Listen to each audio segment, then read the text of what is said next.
Hello. Okay, so in the last video we kind of looked at some society things and geography and stuff like that of Africa. Well, today I'm mostly, well, not today, whatever, in this video, I'm mostly going to focus on Mali, the Kingdom of Mali, which is right here. Um, but a quick little review of Ghana, and I know we didn't talk about it much. But this right here is the Kingdom of Ghana. And remember, Africa, first of all, it's a continent. It's not a country. So it's very diverse. Like in some places, you have tribes, in some places, you have kingdoms, very diverse. All right. Up here, you have the Sahara Desert. Here, you have sub Saharan Africa all down here, and it's like very dense jungle in this area. You've got a whole bunch of like natural resources, ivory, gold, salt. Here today is big on oil. I'm about to sneeze. Why do I sneeze every time I get on video? Excuse me. Anyway, so Ghana is doing its thing, trade kingdom, where they're trading with Muslims up here in North Africa, and they're trading with Europeans coming from up here. Okay. Then they get taken over by the Kingdom of Mali and their king, Sundiata Keita. Okay. This right here is going to be like Mali at its whatever its height, its extent. This isn't all what Sundiata Keita takes over, but he is over here and he takes over Ghana, sorry, and then later other kings will take it all the way to the coast. All right. So let's talk a little bit about trade in Mali. Trade is like the thing for Mali. Everybody and their dog is coming to Mali to trade. You have Egyptians coming this way. You have Africans wanting to trade with Mali. You have Muslims here wanting to trade with Mali. And of course, you have the Europeans coming here wanting to trade with Mali. Part of it is because of the ivory and the gold that they have. Part of it is because of the salt that they have. They just have a lot of stuff. In fact, there's like gold. I think I told you in the last video, over here is called the Gold Coast. They have like gold deposits everywhere. This is like a crazy rich country back then. That being said, the richest of all the trade cities, I think it's really cool. I love the architecture. It's a city called Gao. Gao. If you look at it right here, where is it in your notes? Right here. Okay. Gao. Richest trade city in Mali. Let me go back to the picture. There we go. They have tons of resources. Again, they're a big trade center. I think the architecture is way cool. And again, look at that. That's not tribal. These are kingdoms. Okay. Here's a like more modern picture of Gao. Isn't that cool? Like you have desert back here. You have Gao here. Definitely it looks like an oasis town, yeah. Here's part of it too. You have a river here. Those mountains are probably back here. But this is Gao. Pretty cool, huh? Look at this one. The capital city of Mali. Ooh, I love that architecture. That's so cool. This is a city called Timbuktu. Right here. Timbuktu. It's a real place. I've had kids ask in the past, that's a real place? Yes. Was it Bugs Bunny that always said he was going to Timbuktu? I think in Bugs Bunny cartoons, he says he's going to Timbuktu. But anyway, it's a real place. Timbuktu. I believe it's one of your vocab words, and I'm pretty darn sure it's on your vocab quiz. Okay. Okay, so here's the thing. Let me show you some modern pictures.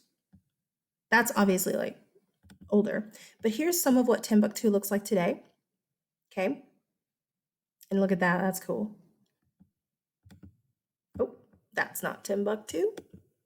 Timbuktu is a big deal because again, yes, it's a trade center. Yes, it's the capital of Mali at this time, but it's a gold trading city. They trade gold. Like you just trade gold.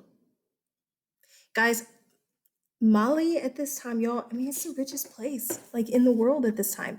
And it's easy to think, oh, Africa's all tribal, it's all desert, it's not rich. Baloney. In fact, one of the richest kings in all of history is this guy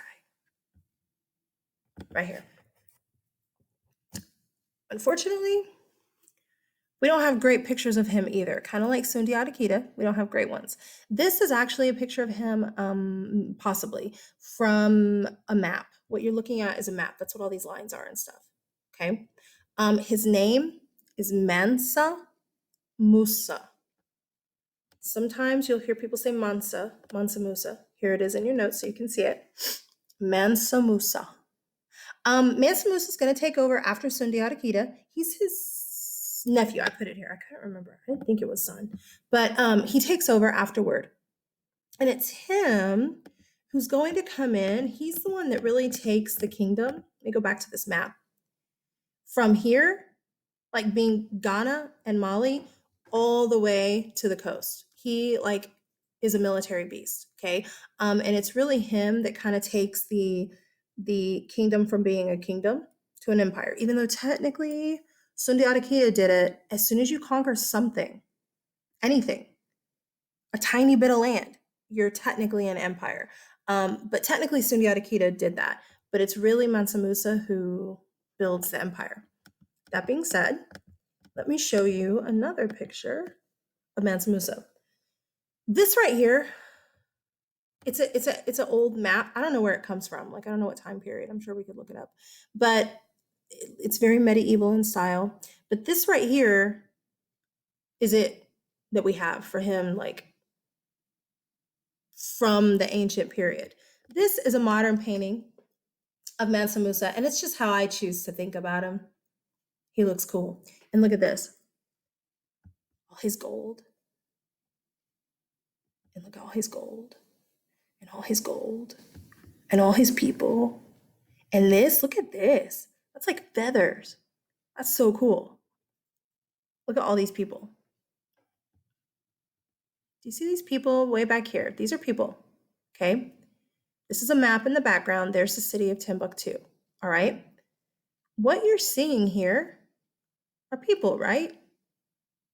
People, people, people. These people also snake back all the way back here, okay? Because one of the things that Mansa Musa was like kind of passionate about, he definitely wanted to proselytize. That's one of your vocab words from last unit. Proselytize. It means to like spread your religion. Well, we know for a fact that Mansa Musa was Muslim. Okay, we know for a fact.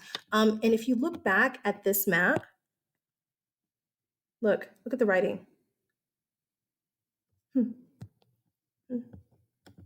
But we know for a fact that he's Muslim. He builds tons of mosques over in Mali and across other places in North Africa. Now, this over here is not his kingdom, okay? This over here is Mali. But we know that he builds mosques everywhere, he spreads Islam everywhere.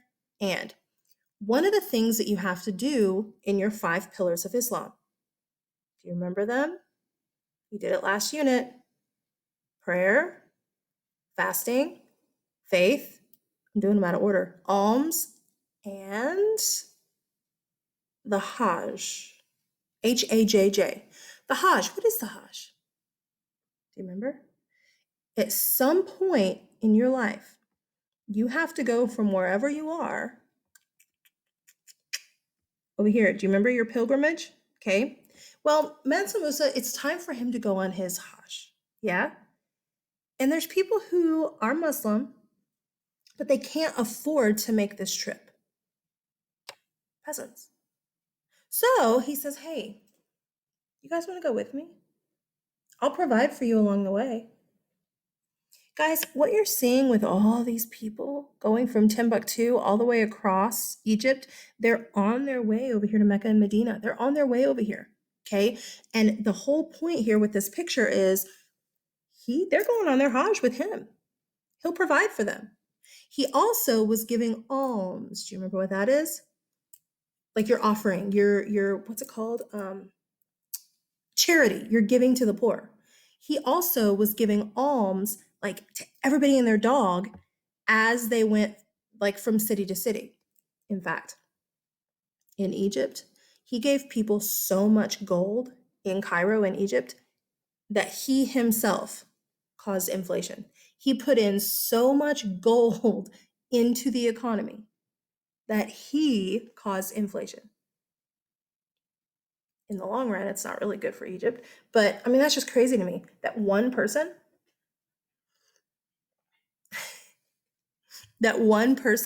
has enough wealth to cause inflation in a country.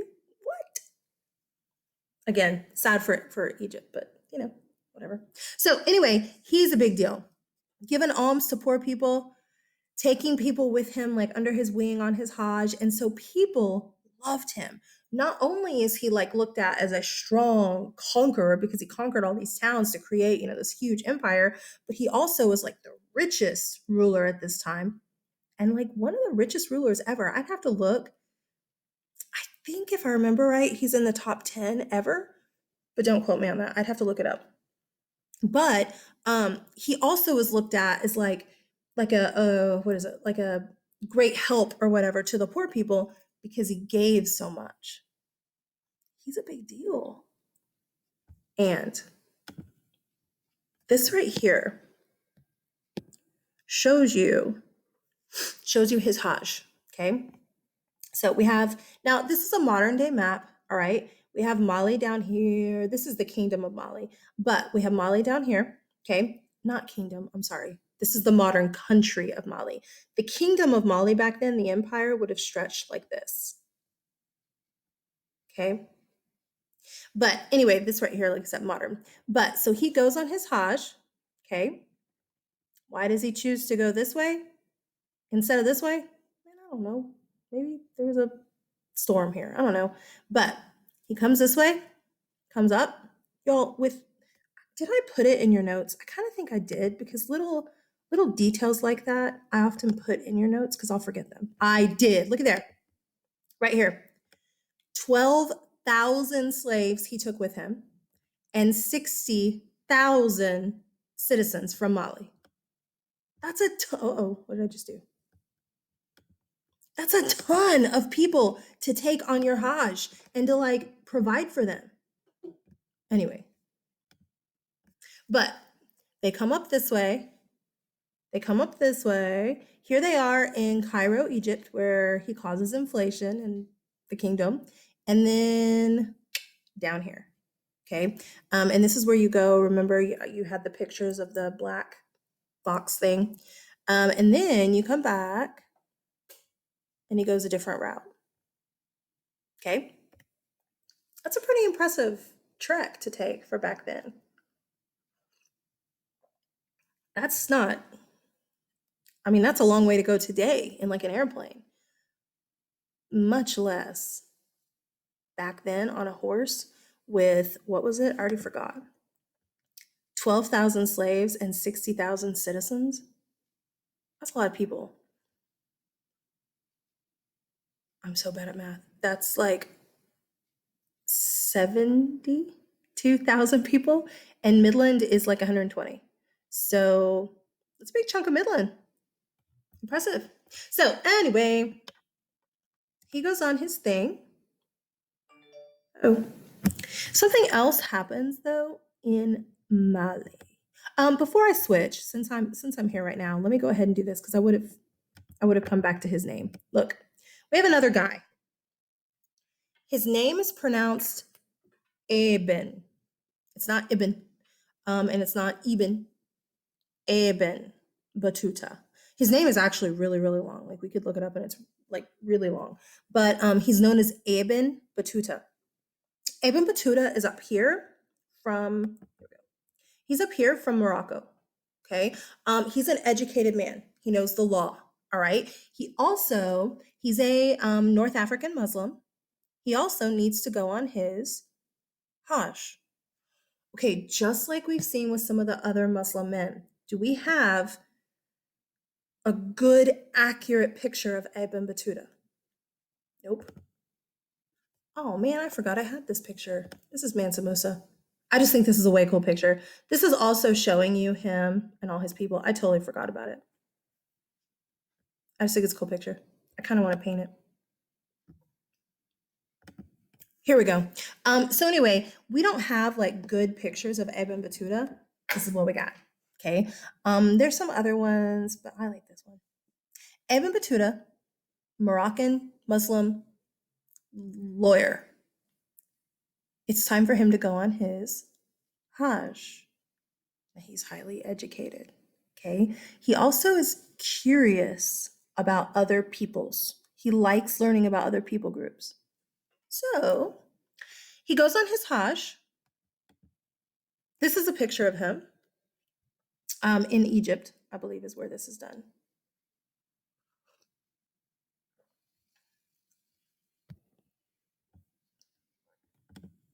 And he just stays gone for like 25 years. Look at this map. This is where he comes from. Okay, Morocco over here. Yeah. All this red, these are his travels. He and Marco Polo are often kind of compared and contrasted about what they do because, of course, he has massive travels like Marco Polo. If you remember, oh, in fact, look, Marco Polo's travels are in blue. I forgot about that. Marco Polo's from up here, and he comes all through here, the Middle East, India, and eventually ends up here working for Kublai Khan. You have the, what is this, orange here. The orange is kind of hard to see, but the orange is Zhang Ho or Zheng Ha, however you choose to say it. He's the Chinese guy that did all the 7 expeditions, okay? He ends up over here, right? Look at the red though. All that red, that's Ibn Battuta. And he really was gone for like 25 years, okay? He does this over here. He comes down here and visits Mali. See, look, he goes to Gao right there. You see Timbuktu there. He visits Mali and he writes about what he sees. He writes about how rich this place is. He writes about the people. He writes about some instances that are in a DBQ that you'll have soon, a document. But it's a really cool document because he writes about how some of these people in Mali, they're not really following all of the Muslim laws to a T because what they've done, like the women aren't covering up because what they've done is too freaking hot down there. And they're like, that's not our culture anyway. So they've kept their like Mali, African, Sahara Desert culture, but they are still Muslim and they're kind of mixing things. So it's a really cool document, but you'll read it in class. But anyway, or in a DBQ. I don't remember which one it is. But anyway, he comes down here and he writes about what he sees. He writes about the buildings. He writes about the people. He writes about slave trade, which, by the way, is totally nothing new. The difference is, historically speaking, slave trade, it wasn't based on race or anything. It was based on who you conquer. Typically, the people that you conquer become your slaves. In Greece, it was Greek on Greek slavery. The Spartans conquered people and they sold them as slaves. In Rome, it was Roman on Roman slavery. In Africa, it was African on African slavery. So the slavery that'll happen a little bit later is a little bit different, but still, just a little side note. So anyway, he comes in here, okay, and does all this Mali stuff. And then you see he hangs real tight up here to the coast of Africa, writing about everything that he sees. He's in Cairo, writing about everything he sees, okay? He comes down here to Mecca. He goes on his pilgrimage, Mecca. He visits Medina. You see that here. He visits all these places. And I don't know, like, well, I guess it shows here 2, 3, 4. So some of this is the way back, some of it is the way there. But anyway, he eventually will make his way down here to Kilwa, which I'll talk about in a minute, down here. Okay. You see, I was trying to look for other places that y'all know this name from geography, Djibouti. He comes all the way up here to Constantinople, which is part of the Byzantine Empire, which I'll talk about when we get to Europe. Here he comes down this way, which is kind of interesting that he comes this far north. But he comes down this way, all the way into the Delhi area, the Delhi Sultanate. Yeah. And down here, Kalikut's going to be a big deal for us coming up in a couple of units. I guess it's not the next unit, it's the one after that. And then he comes down here. He visits, it's not really Cambodia. It's like modern day over here. See, Cambodia is more in this area right here. But he comes over here, he hits down here some of the East Indies, I'm sorry, islands. And then he comes all the way to China. Impressive. And he's writing about stuff the whole time. He's writing about what he sees the Chinese do. He's writing about what he sees Cambodia and India. He's writing about all of it. And when you look at his accounts and you look at Marco Polo's accounts and you look at some of Chang Ho's accounts, they all like back each other up. I told you in the last thing, to a historian, yes, we can look at pictures and we can look at all kinds of stuff to figure out how people lived, but the writing is the most important thing. That's why learning how to like analyze, understand, read documents is such a big deal for you guys as AP students. To a historian, that's gold. That's the most important.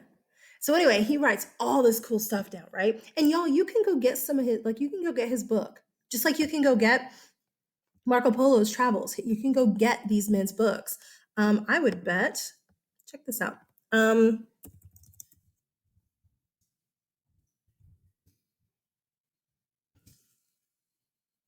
Well, looky here.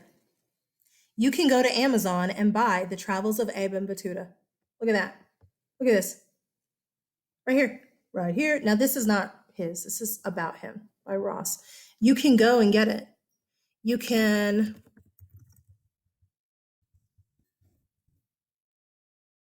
Look at that. The Travels of Marco Polo by Marco Polo. And probably this is more translated stuff or explaining stuff. This guy right here. You can go get these books. Look, I'm on Amazon. Isn't that cool? Or you're like, meh, whatever. But still, I think it's really cool.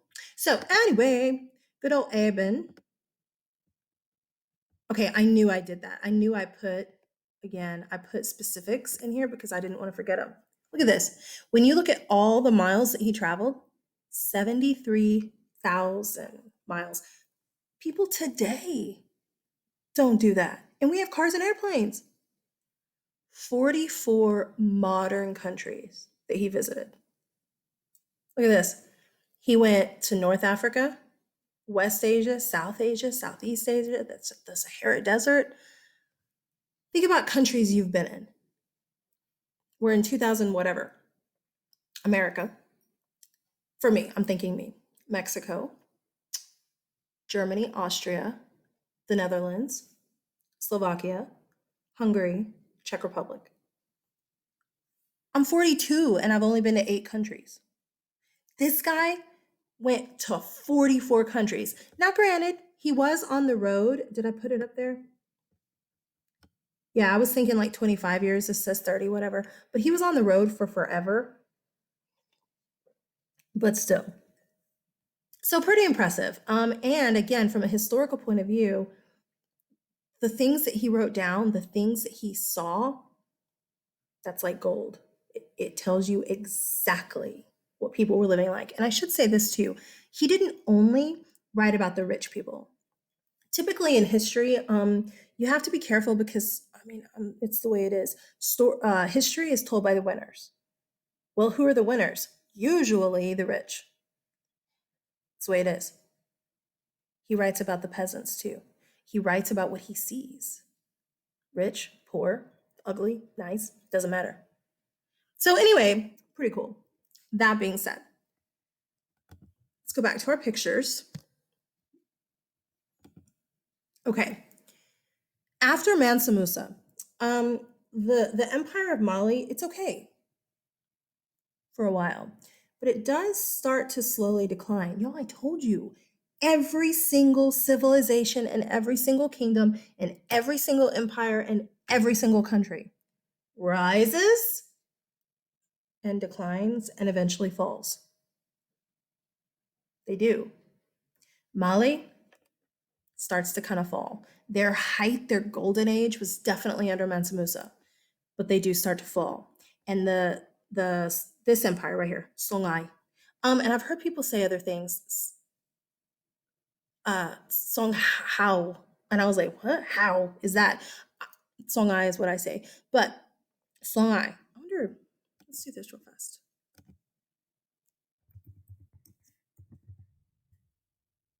Let's just see what they say. No, let's go here.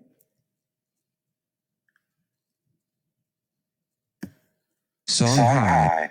Songhai. Songhai. So anyway. Songhai.